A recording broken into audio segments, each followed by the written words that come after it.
नमस्ते दोस्तों। आइए कुंवर नारायण की कविता कविता के बहाने का आनंद लेते हैं। यह एक छोटी सी कविता है, लेकिन इसके अर्थ बहुत ही गंभीर है और बहुत ध्यानपूर्वक समझने की बात है। कविता का आनंद अगर वास्तव में लेना है तो इसके अर्थ गांधीर्य को समझना बहुत जरूरी है। कवि लिखता है, कविता एक उड़ान है चिड़िया के बहाने, कविता की उड़ान भला चिड़िया ही जाने। बाहर भीतर इस घर उस घर, कविता के पंख लगा उड़ने के माने, चिड़िया क्या जाने। कवि कह रहा है कि कविता एक उड़ान है। कविता किसकी उड़ान होती है? कविता कल्पनाओं की उड़ान होती है। जिस तरह चिड़िया अपने पंखों से आसमान में उड़ती है, तो कविता कल्पना के पंख लगाकर उड़ती है। जब किसी कवि द्वारा कविता की रचना होती है तो भावनाओं, विचारों और कल्पनाओं का समन्वय उसमें होता है। इसलिए चिड़िया की उड़ान और कविता की उड़ान में जमीन आसमान का अंतर होता है। चिड़िया की उड़ान की एक सीमा है। चिड़िया उतनी ही उड़ सकती है जितनी उसकी क्षमता है, जितनी उसकी पंखों में सामर्थ्य है। ठीक है, लेकिन कविता के बहाने अगर हमें समझना है चिड़िया की उड़ान को, तो तुलना करेंगे तो कविता कल्पनाओं की उड़ान है, जो भावनाओं और विचारों के समन्वय के साथ बनती है। इसको चिड़िया नहीं समझ सकती। ठीक है, चिड़िया इसका अंदाज नहीं लगा सकती, अनुमान नहीं लगा सकती, क्योंकि बाहर भीतर इस घर उस घर, कविता के पंख लगा उड़ने के माने, चिड़िया क्या जाने। यहां बाहर भीतर मतलब बाह्य संसार और आंतरिक संसार, बाहरी दुनिया और कवि के अंदर की दुनिया।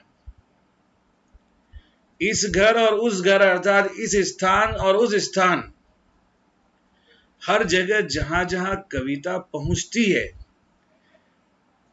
तो कविता के उस उड़ने के मायने को, कविता की उस व्यापकता को चिड़िया नहीं समझ सकती, और चिड़िया की उड़ान से तुलना करके कविता को नहीं समझा जा सकता।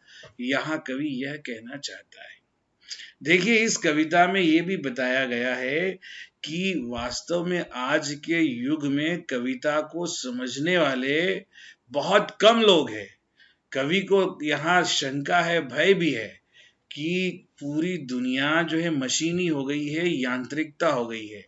इस तरह से जो वास्तव में जो कविता होना चाहिए वो कविता दिखाई नहीं देती है। कविता भावना और विचारों, हृदय की भावनाओं और विचारों के साथ कल्पना की उड़ान का सुंदर समन्वय है। ऐसा सौंदर्य जो है कविता है, जो कालजयी होती है। और कविता की उड़ान को अगर हम चिड़िया की उड़ान से तुलना करें तो समझ नहीं सकते। चलिए आगे, इसमें बहुत बढ़िया बातें कही गई है। अगर हम आगे थोड़ा सा देखते हैं तो हमें और भी कविता की ऊंचाइयों के बारे में और कविता के महत्व और उसकी व्यापकता के बारे में पता चलता है।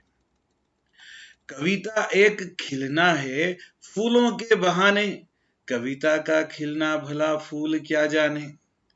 फिर वही पंक्तियां हैं, बाहर भीतर इस घर उस घर, बिना मुरझाए महकने के माने, फूल क्या जाने। कितनी बढ़िया बात है। कविता भी उसी प्रकार एक प्रकार का खिलना है। जैसे फूल खिलते हैं और कली से फूल का आकार लेते हैं, वैसे ही कविता भी कवि के हृदय में खिलती है। कवि के हृदय की भावनाएं जब अभिव्यक्ति पाती है विचारों के साथ, कल्पना के साथ, तो कविता का स्वरूप तैयार होता है, कविता बनती है। तो कविता भी फूलों की तरह एक खिलना हो सकता है, लेकिन कविता के खिलने और फूल के खिलने में बहुत अंतर है। जिस तरह से फूल एक घर दूसरे घर, एक स्थान से दूसरे स्थान तक ले जाया जाता है, बाहर और भीतर चढ़ाया जाता है, उसका उपयोग किया जाता है। बाह्य संसार में फूल जिस प्रकार से अपने कार्य को सिद्ध करते हैं, चाहे वो आंतरिक संसार में हो या बाह्य संसार में, फूलों का अपना एक महत्व है, लेकिन उसकी सीमाएं हैं। फूल को एक न एक दिन मुरझाना है। फूल हमेशा खिला हुआ नहीं रह सकता, फूल समय के साथ मुरझाता है। फूल की खुशबू भी हवा के साथ दूर दूर तक जाती है, लेकिन उसकी जाने की भी सीमाएं हैं। अंत में परिणति यह है कि फूल नष्ट हो जाता है और फूल की खुशबू भी धीरे धीरे वातावरण से विलुप्त हो जाती है। लेकिन कविता का खिलना फूल के खिलने की तरह सीमित नहीं है। इसलिए फूल क्या जानेगा कविता के खिलने को। यहां कवि यह कहना चाहता है, फूल की खुशबू जिस तरह एक सीमित क्षेत्र तक, और जिस तरह से फूलों की खुशबू हवा के झोंकोर जिस दिशा में हवा चलती वहीं तक जाती है, लेकिन कविता के साथ ऐसा नहीं है। अगर हम गहराई से समझेंगे तो कविता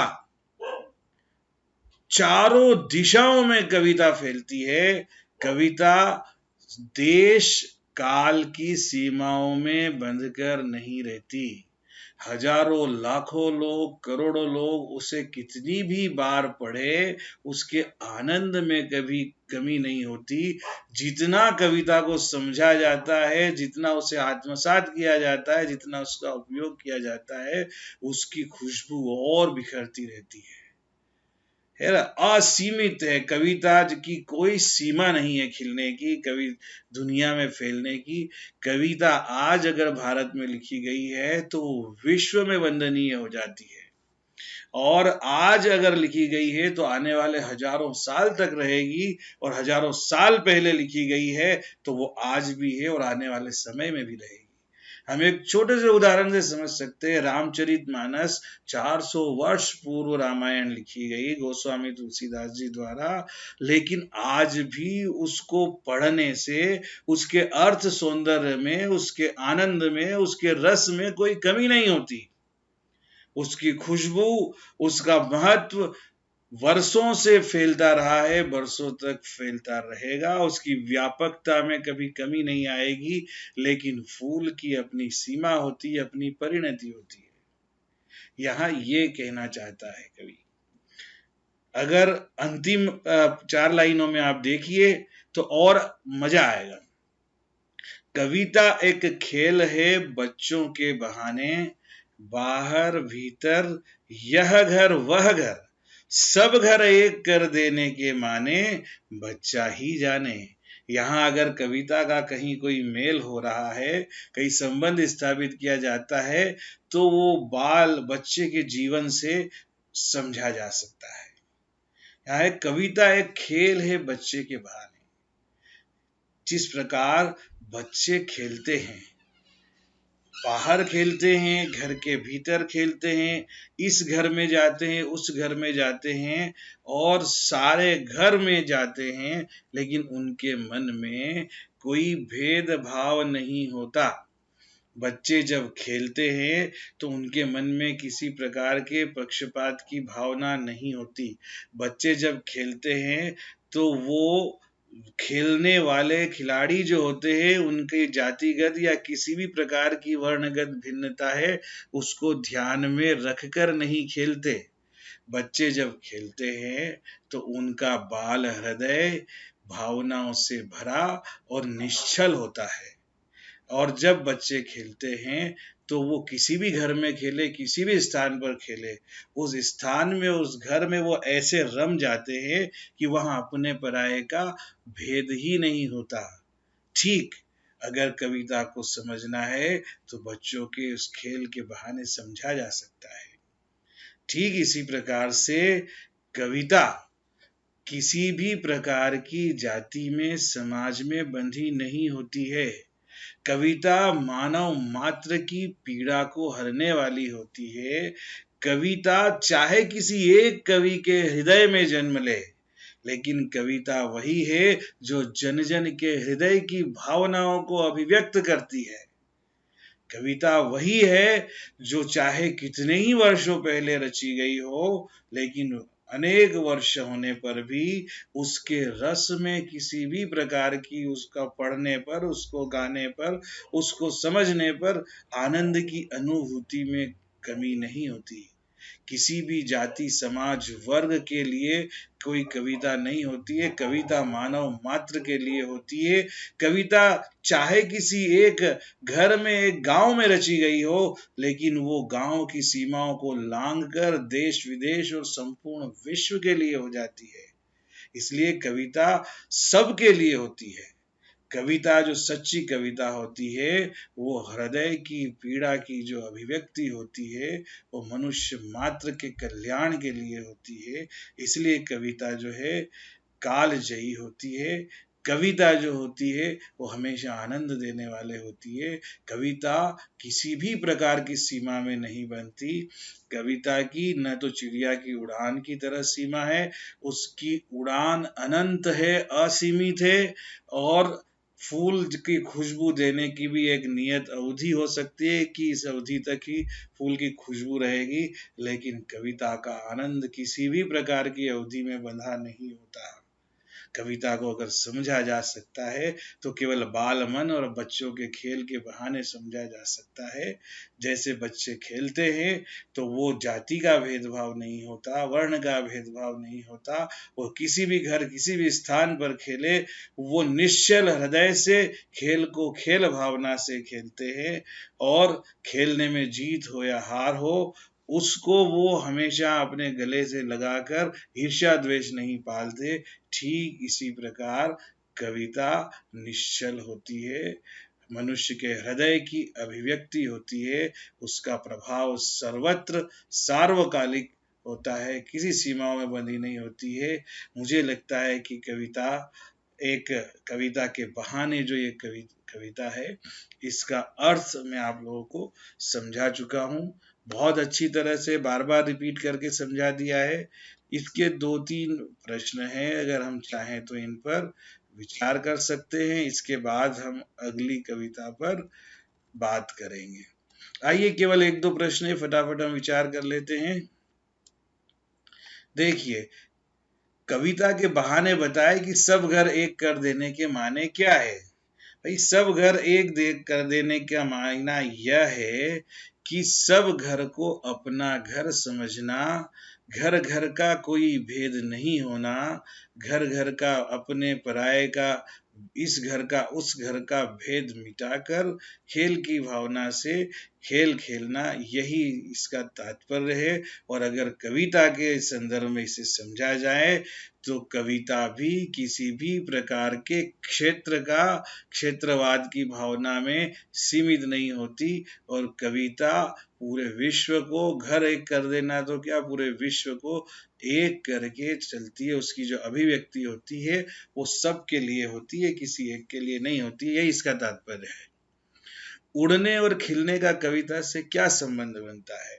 भाई, कविता जो है भावनाओं की, विचारों की, कल्पनाओं की उड़ान है, और ये उड़ान असीमित है। कवि यहाँ बैठा हुआ किसी भी देश काल तक, किसी भी ग्रह तक अपनी कल्पनाओं को ले जा सकता है। इसीलिए कहते हैं जहां न पहुंचे रवि वहां पहुंचे कवि। तो ये कविता के उड़ने का संबंध है कविता से। और खिलने का क्या संबंध है?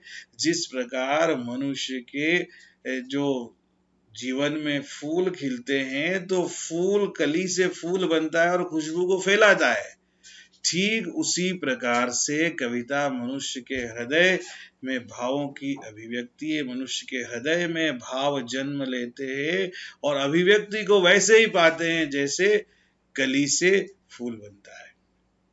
कविता और बच्चे को समानांतर रखने के क्या कारण हो सकते हैं? यह भी हमने पढ़ा ही है, बड़ा स्पष्ट है कि बच्चा भी जिस प्रकार से स्थान का भेद नहीं करता, खेल भावना से खेलता है, उसका हृदय निश्चल होता है और ईर्ष्या द्वेष से रहित होकर खेलता है। ठीक उसी प्रकार भी कविता जो होती है वह किसी क्षेत्र और स्थान की सीमा में नहीं बनती है, निश्चल हृदय की, पवित्र हृदय की अभिव्यक्ति होती है। और कविता भी इस घर उस घर, प्रत्येक स्थान को, प्रत्येक जगह को पराया नहीं समझती। प्रत्येक विश्व के लिए स्थान और समय क्षेत्र सबके लिए जो है समान होती है, मानव मात्र के कल्याण के लिए होती है। कविता के संदर्भ में बिना मुरझाए महकने के माने क्या होते हैं, है ना। बिना मुरझाए, यानी फूल तो मुरझा जाता है और मुरझाने के बाद उसकी महक कम होती जाती है, उसकी खुशबू क्षीण होती जाती है। लेकिन कविता के संदर्भ में, कविता हृदय की जो पवित्र अभिव्यक्ति है, कविता रचते समय, कविता का स्वरूप लेते समय, कवि की अभिव्यक्ति के साथ जो महक उस कविता में होती है, जो रस उस कविता में होता है, वो हजारों साल बाद भी वो रस कम नहीं होता, उस कविता का प्रभाव कम नहीं होता। अनेक काल तक कविता का प्रभाव वैसे ही बना रहता है, असीमित समय तक। लेकिन फूल के मुरझाने की सीमा होती है, कविता कभी नहीं मुरझाती है। कविता का आनंद को असीमित अनंत काल तक लिया जा सकता है। यहाँ पर इसके प्रश्नोत्तर पर विचार हमारा समाप्त होता है। आपको ये कविता समझाना कैसा लगा, प्रश्नोत्तर पर चर्चा कैसी लगी? यदि वास्तव में कोई आपको कमी लगी है तो हमें जरूर कमेंट बॉक्स में जाकर बताएं, और सब्सक्राइब जरूर करें, लाइक करें, सब कुछ करें, लेकिन सब्सक्राइब करना न भूलें, ताकि बाकी शेष कविताओं को मैं और ज़्यादा उत्साह से, पूरा मन लगाकर, अच्छी तरह अध्ययन करके आपकी सेवा में प्रस्तुत कर सकूं। नमस्ते, धन्यवाद, जय भारत।